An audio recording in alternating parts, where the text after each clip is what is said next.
నమస్కారం. నా పేరు కామేశ్వరి సాయి సరస్వతుల. ఈ మధ్య చాలా వీడియోల్లో యూట్యూబ్లో నన్ను చూస్తూనే ఉన్నారు మీరు. నిన్న రాత్రి నేను ఒక వీడియో చూశాను. ముల్లాపూడి సత్యనారాయణమూర్తి గారు చేసినటువంటి ఒక వీడియో చూశాక పాపం ఆయనకి సమాచారం కరెక్ట్గా అందలేదు. అందువల్ల మీడియా ముందుకు రావాలనే ఒక వెర్రి తపనతోటి పాపం ఆయన తోచింది ఏదో మాట్లాడారు. అయ్యా సత్యనారాయణమూర్తి గారు నమస్కారం. మీకు పూర్తి సమాచారాన్ని అందజేయాలి అనేటువంటి ఒక సదుద్దేశంతో ఇప్పుడు నేను ఈ వీడియో చేస్తున్నాను.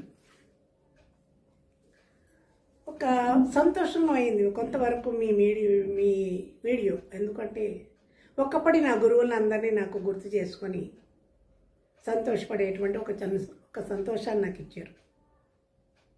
మీరు ముందుగా మాట్లాడితే ఏమన్నారు, అసలు కామేశ్వరికి ఆ నీచుడు వాడి పేరు నేను ఎత్తాను, నీ గురువు కదా ఆయనకి ఏమీ సంబంధం లేదు అన్నావు. 40 సంవత్సరాల క్రితం మా గురువు గారు 40 ఏళ్ల నుంచి నాకు తెలుసు స్త్రీ పంచాల నలగకుండా కట్టుకుని వస్తారు. ధర్మమే మాట్లాడతారు, నీతే మాట్లాడతారు. అవినీతి అధర్మం ఆయనకి తెలియదు. 40 సంవత్సరాలుగా చూస్తున్నాము. అక్కడ ఉన్నటువంటి మేము అంటూ ఒక్కొక్కరి పేరు చెప్పుకొచ్చారు. రేమెళ్ళ సూర్యప్రకాష్ శాస్త్రి గారు. అయ్యా సత్యనారాయణమూర్తి గారు, మీకు తెలుసో లేదు, నేను రాజమండ్రిలో చదువుకున్నా. 1974లో గౌతమి విద్యాపీఠంలో గౌతమి సంస్కృత కళాశాలలో నేను భాషా ప్రవీణ చదివినప్పుడు రేమయ్య సూర్యప్రకాష్ శాస్త్రి గారు ప్రిన్సిపాల్గా పనిచేస్తున్నారు. గోపాలకృష్ణ గారు నాకు కౌముది చెప్పారు. ఇంకా ప్రబల సుబ్రహ్మణ్యం గారు బాలవ్యాకరణం చాలా అభిమానంగా చెప్పినటువంటి మా గురువు గారు, ఆయనకి శతాధిక వందనాలు. ఇంకా అక్కడే సాహిత్య విద్యాబోధన చేస్తున్నటువంటి కరిపత్తి పురుషోత్తమ శాస్త్రి గారు, మీకు తెలుసుండర్లేండి, ఆయన మా పెదనాన్నగారు. ఆ సంస్కృత కళాశాలలో నేను భాషా ప్రవీణ చదివాను. వీళ్ళందరూ నా గురువులు, అందరికీ కూడా శతాధిక నమస్కారాలు. వీళ్ళ గురించి చెప్తాయినా చివరిలో బేతవాళ్ళు రామబ్రహ్మం గారు, ఇప్పుడు మీరు చెప్తున్నటువంటి వీడియోలో వైరల్ అవుతున్నటువంటి గురువుగారు, హీరో గారు ఉన్నారు కదా, ఆయన మీ గురువు గారు కదా. ఆయనకి స్నేహితుడట బేతవాళ్ళు రామబ్రహ్మం గారు. గురువు గారు ఆయన, స్నేహితుడు కాదు. బేతవాళ్ళు రామబ్రహ్మం గారు సామాన్య వ్యక్తి కాదు.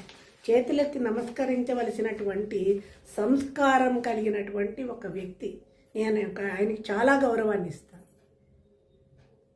వాళ్ళ పిల్లవాడు గుంటూరులో మా విద్యార్థి, మేమిద్దరం అక్కడ పనిచేస్తున్నప్పుడు వాళ్ళ పిల్లలకి మేము విద్యాబోధన చేసాం. బేతవాళ్ళ రామబ్రహ్మం గారి కుటుంబంతో మాకు చాలా పరిచయం ఉంది. ఇన్నిటికి మించి ఆయన దేవీ భాగవతాన్ని రచించారు. అది నిరంతరం చదువుతున్నటువంటి నాకు ఆయన పట్ల చాలా చాలా చాలా భక్తిభావం, ఒక గౌరవభావం ఏర్పడి ఆయన మీద ఒక 2 పద్యాలు రాసుకున్నాను. పద్యాలు రాసేటువంటి ఒక అలవాటు నాకు ఎలా వచ్చింది అంటే, ఇప్పుడు మీరు చెప్తున్నటువంటి ఈ వైరల్ హీరో గారు ఉన్నారు కదా, మీ గురువు గారు, ఈయన సాగర ఘోష పద్యాలు 1000 పద్యాలు కాపీ చేసింది నేను. ఈయన జానపద సాహిత్యం మీద చేసినటువంటి పరిశోధనా గ్రంథం A to Z ఇంతలావు పుస్తకాన్ని రాసింది నేను. ఈ పద్యాలు ఇవన్నీ రాయడం వల్ల సరస్వతి కటాక్షం నా మీద ఉండబట్టు మా అమ్మ కూడా కవిత్వం రాసేది. మరి ఆమె నుంచి వచ్చిందో కవిత్వం అనే ఒక లక్షణం నాకు వచ్చి బేతవాళ్ళ రామబ్రహ్మం గారు రాసినటువంటి దేవీ భాగవతానికి చాలా సంతోషం అనిపించి ఆయన మీద నేను ఒక 2 పద్యాలు రాసుకున్నాను. అవి ఒకసారి చెప్తాను వినండి. ఎందుకంటే సద్బ్రాహ్మణులు చక్కగా విభూతి పెట్టుకొని వచ్చినటువంటి డాక్టర్ సత్యనారాయణ గారు, వినండి. భాగవతము వ్రాసితివి భాగ్యము నీదయ జన్మధన్యమౌ, రాగము భోగమున్ విడిచి రాగిగా నిలిచిన నిన్ను చూచి, విరాగిగా నిలిచిన నిన్ను చూచి, ఈ భోగము లేలరాయనడి భావన నిల్చును. భక్తి నింపు ఈ భాగవతము నీకు ఒక భూషణమాయను రామబ్రహ్మమా. పద్యం కాబట్టి రామబ్రహ్మం గారు అనలేకపోయారు. అమ్మను కొల్చువారిదరి ఆపదలేవియు చెరవంచు నే నమ్మితి రామ బ్రహ్మమా అహో నిల్చును భాగవతమ్మె తేజమయి కమ్మని భక్తిగాధలిడి కారణ జన్ముడవైతివయ్య నీకిమ్మని పూర్ణవాయువును నీకు ఇమ్మని పూర్ణవాయువును ఈశ్వరినెంతయో కోరినానిటన్. ఆయన మీద చాలా గౌరవంగా ఏర్పడి నేను రాసుకున్నటువంటి 2 పద్యాలు. ఈ పద్యాలు రాసినందుకు నీ గురువు నా బుర్ర తినేశాడు. సంవత్సరాలు నన్ను రాక్షసుల ఏడిపించాడు, రాక్షసుళ్ళ. ఆయన మీద ఎందుకు రాసావు? నా మీద రాయి. కవిత్వం ఎవడి మీద రాయమంటే వాడి మీదకి రాదు, అది మనసులోంచి రావాలి. ఆయన పట్ల గౌరవం ఉంది, భక్తిభావం ఏర్పడి 2 పద్యాలు ఆయన మీద రాసుకున్నా. నా మీద ఎందుకు రాయట్లేదు అన్నాడు. అప్పుడు నాకు ఈ మహానుభావుడి మీద నాకు రాయాలనిపించలేదు. నాకు అప్పుడు కవిత్వం కూడా రాలేదు. కానీ ఇప్పుడు కోపం వచ్చినప్పుడల్లా ఒక పద్యం రాసుకుంటున్నా. మచ్చుకు 2 పద్యాలు. సత్యనారాయణ శాస్త్రి గారు వినండి. నీతియలేదు దుష్టునికి, మీ గురువుగారి గురించి రాసిన పద్యాలు. నీతియలేదు దుష్టునికి నీటుగా మాటలు చెప్పునేలను ఖ్యాతికి ప్రాకులాడు నిల ఖాతరు చేయడు ఎవ్వనేనియున్ భ్రాతకు చేసే ద్రోహమును. ఈ కథ తర్వాత చెప్తాను. భ్రాత సోదరుడు భ్రాతకు చేసే ద్రోహమును భార్యని పలుకుచు భ్రష్టుడయ్యనే నాతిని ముంచే మోహమున నాశన ముందడి రోజు వచ్చుగా అన్నప్పుడు అదను వచ్చేగా. ఇప్పుడు అంటున్నా, స్త్రీ అన్న చిన్న చూపు, ఆడదంటే చాలా అలుసు. స్త్రీ అన్న చిన్న చూపు మనసంతయు హేయపు చింతలుంచు తా మాయను చూపునెంతయును మాయని మాటల ఉంచుచుండు ఈ హేయపు భవనంబునకు హేతువు ఏమియో కనరాదుగా. స్త్రీ అంటే చులకన భావన, మాయలో పెడితేసి స్త్రీలను దగా చేసినటువంటి ఈ వ్యక్తికి ఈ బుద్ధి ఎందుకు వచ్చినో కారణమే తెలవట్లేదు. మూయగరాదు నోటిని ముయ్యలేకపోతున్నాం. 3 రోజులు ముందు నుండేగా, ఎప్పుడో రాసుకున్న పద్యం ఇది. 3 రోజులు ముందుకొచ్చేగా. ఇప్పుడు అంటున్నా, అహంకారంతో ఆయన రేగిపోయినప్పుడు కవిత్వం నా మీద రాయలేదనే కదా ఇప్పుడే వచ్చింది. మాటయే రాని మానిని మాటల మాయల ముంచె నీతడే. అమాయకత్వాన్ని మాయ మాటలతో ముంచాడు. మాటల ధాటికే కదను మాన్యులు ఇచ్చిరి భూరి బిరుదులన్. పద్మశ్రీ బిరుదులు ఊరికే ఇవ్వలేదు, ఆ టాలెంట్కి ఇచ్చారు. బూటకమైన మాటలకు భారీగా భూసురుడొందే సంపదల్. 100 కోట్లు 300 కోట్లు అంటున్నారు కదా, మరి ఆ ప్రతిభ వాకుకి సంపాదించుకున్నాడు కోట్లు. మాటలు నేర్చినాడు ఇలా 3 కాలము వచ్చుటెన్నడో. వచ్చనేడగా కాలం వచ్చింది. చెప్పిన మాట చెప్పకను చెప్పుచు లోకమునందు వెల్గు తన తప్పులు ఎన్నో కప్పిపుచ్చుచును తేనెల పలుకుటేలను. తప్పదు ఒక్కనాటికిని తన్నులు ఖాయము వెర్రిమానవా. చెప్పెడు వాడు చేయడను చెప్పెడి సామెత సత్యమే కదా. భార్యని ప్రేమించండి. అన్నదమ్ముల ప్రేమలు, అభిమానాలు, కుటుంబాలు, ధర్మాలు. భార్యను ప్రేమించండి చెప్పాలా? ఎవడు బరగిన వాడు ప్రేమించుకోడు. ఎక్కడ ఏది లేదు, ఎక్కడ ఎవడికి ఏది రాదు, దాని గురించి ఎక్కువ మాట్లాడతాడు. ఇలా ఆయన పద్యాలు వాడి మీద చెప్పమంటే ఇప్పుడు వచ్చినటువంటి పద్యాలు తమరి కోసం వినిపించానండి. ఇంకా ఒక చిన్న రామాయణంలోని చిన్న కథ చెప్తాను. సత్యనారాయణ గారు, ముళ్ళపూడి సత్యనారాయణ గారు. రామాయణం ప్రపంచవ్యాప్తంగా అడుగడుగున ధర్మాన్ని తెలిపేటువంటి మహాగ్రంథం రామాయణం. ప్రతి పాత్ర ద్వారా వాల్మీకి ధర్మాన్ని బోధిస్తూనే ఉన్నాడు. దీంట్లో 3 పాత్రలు తీసుకుంటున్నాం. రాముడు, సీత, లక్ష్మణుడు. రాముడు మాయలేడి కోసం అలా వెతుక్కుంటూ అడవి లోపల డీప్గా వెళ్ళిపోయాడు. లోపలికి వెడుతూ లక్ష్మణుడికి ఏమని చెప్పాడు, సీత రక్షణ బాధ్యత నీది, సీతను జాగ్రత్తగా చూసుకో, నేను వచ్చే వరకు అన్నాడు. లక్ష్మణుడికి అప్పచెప్పి వెళ్ళాడు, సొంత తమ్ముడికి అప్పచెప్పి వెళ్ళాడు భార్యను. లక్ష్మణుడు లేని సమయంలో అయితే రావణుడు వచ్చాడు, సీతని ఎత్తుకెళ్ళాడు. దాంట్లో కొంచెం నాకు తప్పు అనిపించింది, ఎందుకంటే వాడు రాక్షసుడు, రాక్షస ప్రవృత్తి. ఎంతమందినో చెరబట్టాడు, సీతాదేవి మీద వ్యామోహపడ్డాడు, ఆమెని రాక్షసుడు ఎత్తుకెళ్ళాడు. No relationship between Ravana Sita. రాముడు సీత మధ్యలో ఎటువంటి రిలేషను లేదు. ఆయన ఒక రాక్షసుడు, ఒక స్త్రీని అపహరించుకుపోయాడు. కానీ రావణాసురుడిని పక్కన పెడితే సీత రక్షణ బాధ్యత అప్పచెప్పి వెళ్ళాడు కదా రాముడు లక్ష్మణుడికి.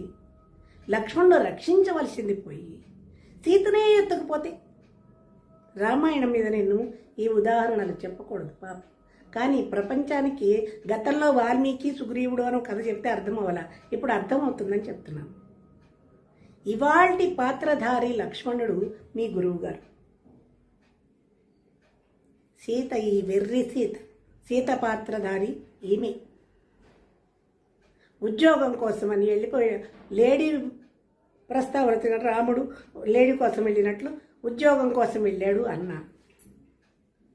భార్య బాధ్యతని లక్ష్మణుడికి అప్పచెబితే కంచే చేను మేస్తే లక్ష్మణుడి సీతని ఎత్తుకెళ్ళడం, రామాయణం మీద ఎటువంటి ప్రయోగాలు చేసి చెప్పడం చాలా ఘోరాతిఘోరమైనటువంటి తప్పు. కానీ తమరిలాంటి వాళ్ళకి తెలవాలి కదండి, గురువుగారు ఏమిటో, గురువుగారి ధర్మం ఏమిటో, వారి ప్రవృత్తి ఏంటో చెప్పాలి కదా. అందువల్ల నేను ఈ పాత్రల్ని తీసుకోవాల్సి వచ్చింది. ఇప్పుడు ఈ యుగంలోని కలియుగంలోని దుర్మార్గుడైనటువంటి లక్ష్మణ పాత్రధారిని గురు. సీత బతుకు మొత్తం పోయింది, సర్వనాశనం అయిపోయింది. చిన్నప్పుడు దేవుడికి దండం పెట్టుకొని భర్త 2 పిల్లల్ని ఈయన దండం పెట్టుకుంటే 2 పిల్లల్ని ఇచ్చాడు, కానీ భర్త అవుతాడా? జీవితం మొత్తం అడవిల పాలైపోయినట్లుగా బతుకు మొత్తమే పోయింది ఈ మనిషి కారణంగా. 25 సంవత్సరాలు భరించలేని ఈ బంధం, చిచి నీచమైన బంధం అది. పిల్లల కోసమని 25 సంవత్సరాలు ఉన్నా. పిల్లల ఫ్యూచర్ దృష్టిలో పెట్టుకొని, భవిష్యత్తు దృష్టిలో పెట్టుకొని, అక్కడ నాకు స్థానం లేదు, నాకు విలువ లేదు. ఎందుకంటే రిజిస్టర్ మ్యారేజ్ కూడా చేసుకోలేదు, 10 మంది ఎదురుగుండా పెళ్ళి కూడా చేసుకోలేదు. నాకంటే 2 ఏళ్ళు చిన్నవాడు నన్ను అన్యాయంగా ఎత్తుకొచ్చి నా జీవితంతో చెలగాటమాడుకున్నాడు. ధర్మబద్ధమైన పెళ్లి చేసుకున్న వాడికి భార్యని ఎలా చూసుకోవాలో తెలుస్తుంది, ఎత్తుకొచ్చిన వాడికి ఏం తెలుస్తుందండి? పెళ్లి చేసుకున్నాడా, ఒక దండ వేస్తే అది పెళ్ళి అవుతుందండి? అన్నీ భరించేది ఎందుకు? 25 సంవత్సరాలు నా పిల్లల కోసం, ప్రాణాధికమైన నా పిల్లల కోసం నేను భరించి నోరు మూసుకుని ఉన్నాను. పిల్లల గురించినటువంటి బాధ్యత లేదు. స్త్రీని గౌరవించడం తెలియదు, ప్రేమించడం తెలియదు. ప్రేమ గౌరవం ఈ 2 పక్కన పెడితే అక్కడ నా పాత్ర ఏమీ లేదు. పిల్లలు ఆవారాగా తిరుగుతున్నారు, వాళ్ళ భవిష్యత్తును దృష్టిలో పెట్టుకొని ఈ రిలేషన్ వాళ్ళ మీద పడకూడదు, దుష్ప్రభావం పడకూడదు అనే ఉద్దేశంతో నేను ఎలాగో నా జీవితం పోయింది అనుకొని పిల్లల్ని నువ్వే చూసుకోని బాధ్యతను 10-12 ఏళ్ల పిల్లల అంతవరకు నేను పెంచానండి స్త్రీగా. అప్పచెప్పి బయటకు వచ్చేసాను. పిల్లల్ని ఎందుకు వదిలేసేవని కామెంట్లో ఒక్కొక్కళ్ళు రేగిపోతున్నారు. ఉద్యోగం లేదు, ఉన్న ఇంటిని తెల్ల కాగితాల మీద సంతకాలు పెట్టించుకొని ఈ నీచుడు, ఈ దుష్టుడు రాయించేస్తున్నాడు తన పేరు. ఆస్తి లేదు, ఉద్యోగం లేదు. ఈ దుర్మార్గుడితో ఉన్న కారణంగా పుట్టింటి వాళ్ళు తలుపులు క్లోజ్ చేసేసారు, ఎక్కడికి వెళ్ళడానికి లేదు. ఏం చేయాలి? పిల్లల్ని తీసుకెళ్ళి ఎలా పెంచాలి? సొసైటీలో తండ్రి ఎవరని అడుగుతారు, తల్లి ఎవరని అడగరు. ఇన్ని ఆలోచించి ప్రేమని మనసులోని చంపేసుకొని పిల్లల్ని బాధ్యత అప్పచెప్పేసి బయటకు వచ్చేసా. కేవలం పిల్లల ఫ్యూచర్ కోసమని, వాళ్ళ భవిష్యత్తును దృష్టిలో పెట్టుకుని బయటకు వచ్చేసా. ఎందుకు వదిలిచ్చేవని అడిగేటువంటి వాళ్ళకి సమాధానం ఇది అయిపోయింది. ఎవరి జీవితాల్లో వాళ్ళు ఉన్నాం. పిల్లల బాధ్యత తీసుకున్నాడు. నేనే అన్నా ఇంకో పెళ్లి చేసుకున్నా, పిల్లలకి తిండి కావాలంటే శారదని పెళ్లి చేసుకున్నాడు. పాపం ఆమె చాలా ఉత్తమురాలు. ఆమె అంటే నాకు చాలా ప్రేమ. ఎందుకు? నా పిల్లలకి ఇంత అన్నం పెట్టింది, ప్రేమని పంచి ఇచ్చింది వెర్రి తల్లి. వీడి వల్ల ఏముండదని నాకు తెలుసు. అందువల్ల తర్వాత ఈయన బాధ్యత టేకప్ చేసుకున్నాడు. ఈ నీచుడు పిల్లల్ని పెద్ద చేశాడు, చదువులు చదివించాడు, పెళ్ళిళ్ళు చేశాడు. అక్కడ కూడా నాకు సంతోషమే. మంచి వచ్చాడు, పిల్లల్ని టేకప్ చేశాడు, వాళ్ళని ఒక దారికి తీసుకొచ్చాడు. ఆ సంతోషం నాకు ఎప్పటికీ ఉంది. వాళ్ళు అక్కడ బాగానే ఉన్నారు. ఇక్కడ నేను ఆధ్యాత్మికమైన చింతనలోకి పోయి అన్ని బంధాలు దూరం అయిపోయాయి అని నిరంతరం పిల్లల్ని తలుచుకుంటూనే దీపం పెట్టుకుంటున్న ఆయుధ నా పిల్లలకి దేవుడా అని దీపం పెట్టుకుని వాళ్ళని గుర్తు చేసుకొని క్షణమే లేదు తల్లిని కదా. ఒళ్ళు కొవ్వి వదిలి రాలా. వాళ్ళ భవిష్యత్తు కోసం నేను వచ్చాను. ఇప్పటి వరకు 24 అవర్స్ పిల్లల గురించి నేను ఆలోచిస్తాను. వాళ్ళ ఆలోచనల్లోనే నేను బతుకుతున్నా, ఋషిలా బతుకుతున్నా, ఆధ్యాత్మిక చింతనతోటి. బయటకు ఎందుకు పనికిరావన్నాడు మీ గురువు నీచుడు. సంస్కృతం ఎంఏ చేశాను, తెలుగు ఎంఏ చేశాను, మ్యూజిక్ ఎంఏ చేశాను.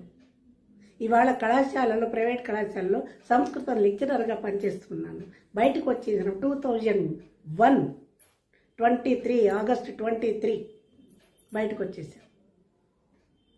అప్పటి నుంచి నేను కష్టపడ్డాను.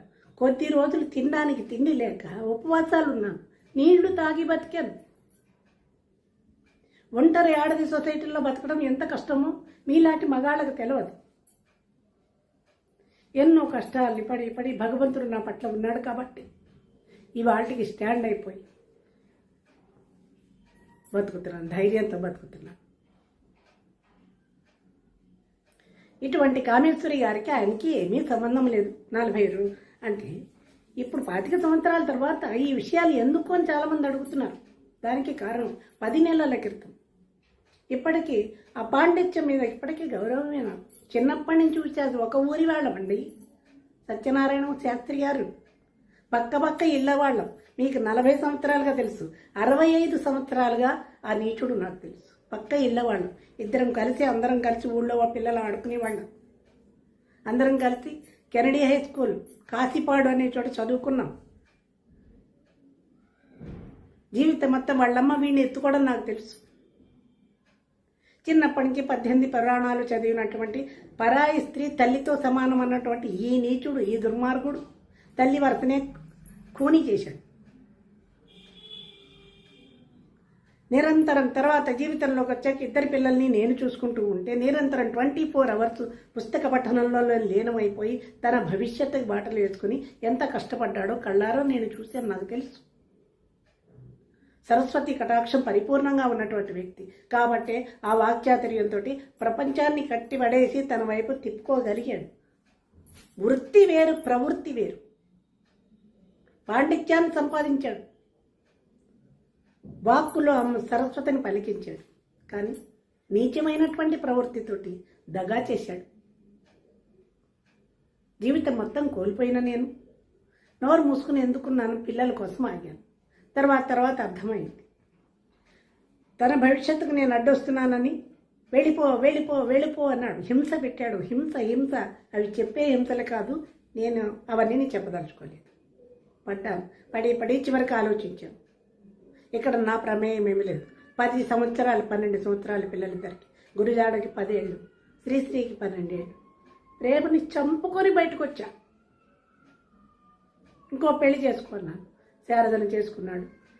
కష్టపడ్డాడు, ఒక స్థాయికి వచ్చాడు, పద్మశ్రీలు సంపాదించాడు, ప్రపంచంలో కీర్తి గడించుకున్నాడు, కోట్లు సంపాదించుకున్నాడు. ఇవాళ చెప్తున్నారు కదా, నేను సంతోషం. ఇప్పటికీ నా పిల్లలు కోట్లకి వారసులు, పెళ్ళిళ్ళు చేసుకున్నారు, సుఖంగా ఉన్నారని నేను చాలా సంతోషపడుతూ ఉన్నటువంటి ఈ సందర్భంలో ఎందుకు బయటకు వచ్చేవని అడుగుతున్నారు కదా. రాకపోదును, జీవితంలో బయటకు రాకపోదును. ఎందుకంటే మా తుచ్చమైనటువంటి చరిత్ర నా పిల్లలకి తెలియవద్దు, వాళ్ళ మీద ఈ ప్రభావం పడవద్దు అని నేను అనుకున్నాను. కానీ ఆ నీచాధముడు మీ గురువు యూట్యూబ్లో భారత భాగవతాలు, రామాయణాలు చెప్పుకుంటే పర్వాలేదు, కూర్చున్నాడు. మా శారద భుజం మీద చేసి మా అమ్మ చేసిన పెళ్ళి, ఆమె పిల్లలు, అది కూడా ఒప్పుకున్నా. నిజమే, భార్య పిల్లలు, నా పిల్లలైనా ఆమె పిల్లలైనా పిల్లలే, ఎవరికైనా పిల్లలే, ఊరుకున్నా. నేను ఏ తప్పు చేయలేదు. నేను శ్రీరాముణ్ణి, తప్పు చేయలేదు. కొంచెం కోపం వచ్చిన ఊరుకు. తర్వాత ఏమన్నాడు, నీకు అన్యాయం జరిగితే, నీకు అవమానం జరిగితే రా బయటకు వచ్చి చెప్పు. నీ అవమానం చెప్పకపోతే ఎలా తెలుస్తుంది? సమాజాన్ని ఓ తట్టి లేపుతున్నాడు. అప్పుడు నాకు అనిపించింది, నాకు అన్యాయం జరిగింది కదా, నేను కూడా బయటకు వచ్చి చెప్పుకోవచ్చు కదా. ఈయన సంఘ సంస్కర్త కదా, ఎందరో మహానుభావుల్ని మార్చినటువంటి వాడు అని బయటకు వచ్చి ఒక వీడియో చేసుకున్నాను. దాంట్లో డైరెక్ట్గా కూడా ఏం మాట్లాడలేదే. రామాయణంలోని 2 పాత్రలు, వాలి సుగ్రీవుడు ఇద్దరిని తీసుకున్నాను. సుగ్రీవుడు తమ్ముడు, వాలి అన్నగారు. సుగ్రీవుడు భార్యని వాలి తీసుకెళ్ళిపోయినా పర్వాలేదు, మరదలవుతుంది కాబట్టి. కానీ సుగ్రీవుడు వారి భార్యతోటి సంబంధం అక్రమంగా పెట్టుకోవడం, ఆయనని తీసుకెళ్ళిపోవడం ఎంతవరకు ధర్మం, ఎంతవరకు న్యాయం అనేటువంటి దాని మీద కొంచెంసేపు మాట్లాడితే అది వైరల్ అయ్యి తిరుగుతోంది అటు ఇటు. అర్థమైన వాళ్ళకి అర్థమైంది, లేని వాళ్ళకి లేదు. నా మీద క్రిమినల్ కేసు పెట్టి పోలీస్ స్టేషన్లో ఆగాను. నా కన్న కొడుకు చేత గురజాడను కళ్ళల్లో పెట్టుకుని పెంచుకున్నాను. పిచ్చి వెధవని ఎంత ప్రేమగా పెంచుకున్నాను. వాడు అన్నీ మర్చిపోయాడు. తండ్రి రక్తం కదా. వాడు ఈ వయసు ఎప్పుడైతే నా మీద కేసు పెట్టాడో అదే వయసులో నన్ను దగా చేశాడు వాళ్ళ నాన్న. అదే స్థితిలోకి కొడుకుని లాక్కొచ్చాడు ఆ తండ్రి.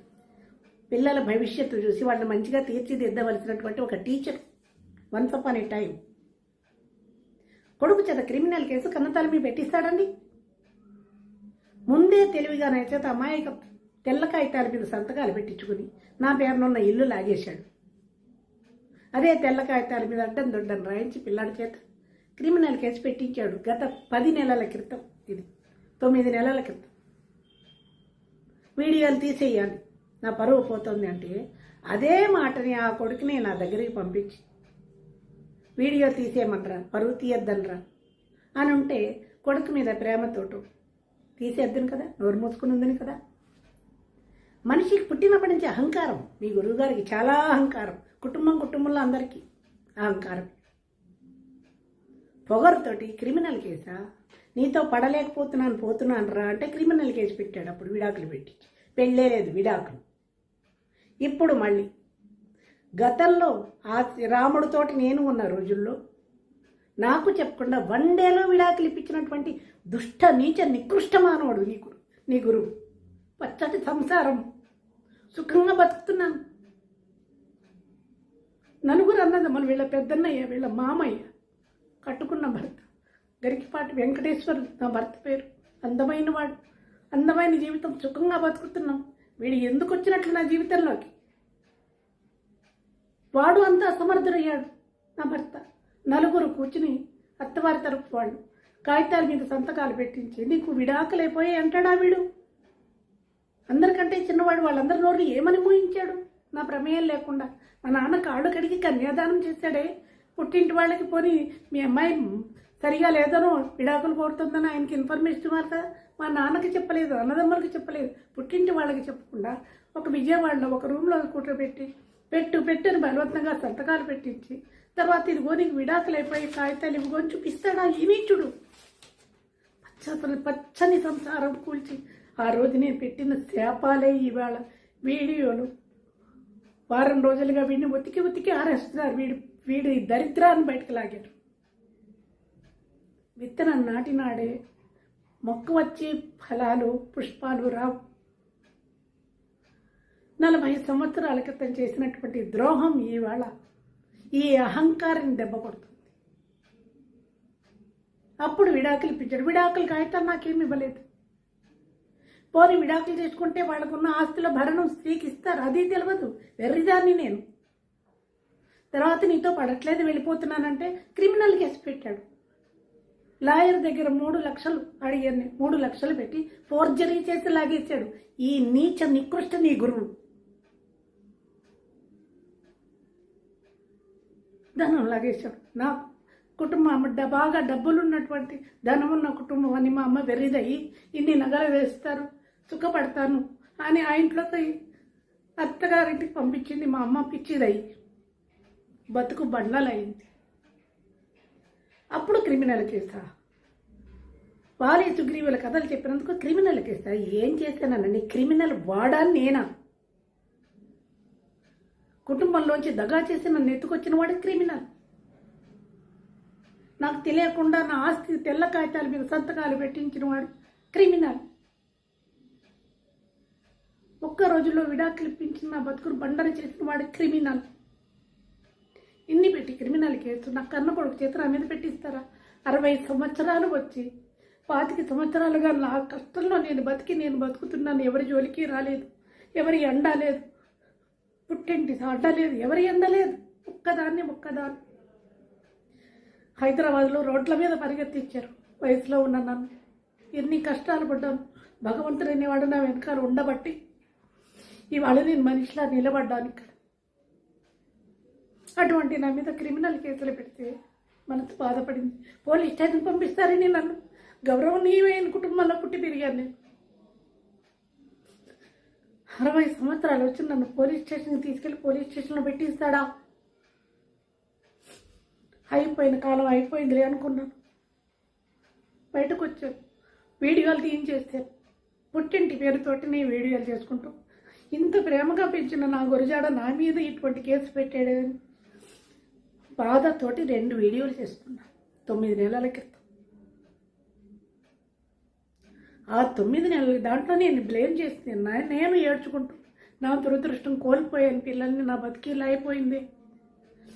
పెళ్ళిళ్ళు, నోములు, వ్రతాలు చేసుకోవాల్సినటువంటి కుటుంబంలో పుట్టి ఆ ఆలోచనలో నేను ఇలా అయిపోయాను అని బాధతోటి 2 వీడియోలు చేసుకుంటే, మరి ఇప్పుడు వీడియోల్లోకి వస్తున్నటువంటి వీళ్ళందరూ 9 నెలల నుంచి ఏం చేశారండి? 9 నెలలుగా ఉన్నటువంటి నా వీడియోను ఉపయోగించుకుంటూ నా ఫోటో పెట్టి అప్పుడు నేను పడిన బాధలన్నీ ఇప్పుడు అప్లై చేస్తూ ఎవడు పడితే వాడు వచ్చి మీడియాలో మాట్లాడుతున్నారు. యూట్యూబ్లో నిమిషానికి ఒకడు వీడియో చేసి పెడుతున్నారు. ఈ వీడియోలు ఎవరు చేస్తున్నారు? నన్ను అన్నాడు. నన్ను ఎవరు?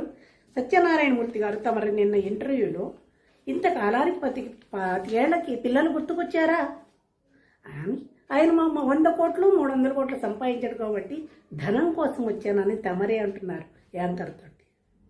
మీకు తెలియదు సత్యనారాయణమూర్తి గారు, రాజమండ్రి నుంచి మీరు ఫ్యామిలీతోటి హైదరాబాద్ రండి, మీ స్టేషన్కి కారు పంపిస్తాను. నా ఇంటికి వచ్చి నా వైభవం ఏంటో, నా సంపద ఏంటో, నేను కష్టపడి 3 ఎంఏలు చేశానండి. సంస్కృతం, తెలుగు, మ్యూజిక్. అమెరికా వాళ్ళకి ఆన్లైన్లో క్లాసులు చెప్పుకొని పాఠాలు చెప్పుకుంటూ ఇంట్లో సంగీతం నేర్పుకుంటూ సంస్కృతం పాఠాలు కళాశాలలో చెప్పుకుంటూ సంపాదించిన ధనంతో నేను నా జీవితానికి సరిపడ సంపాదించుకున్నాను.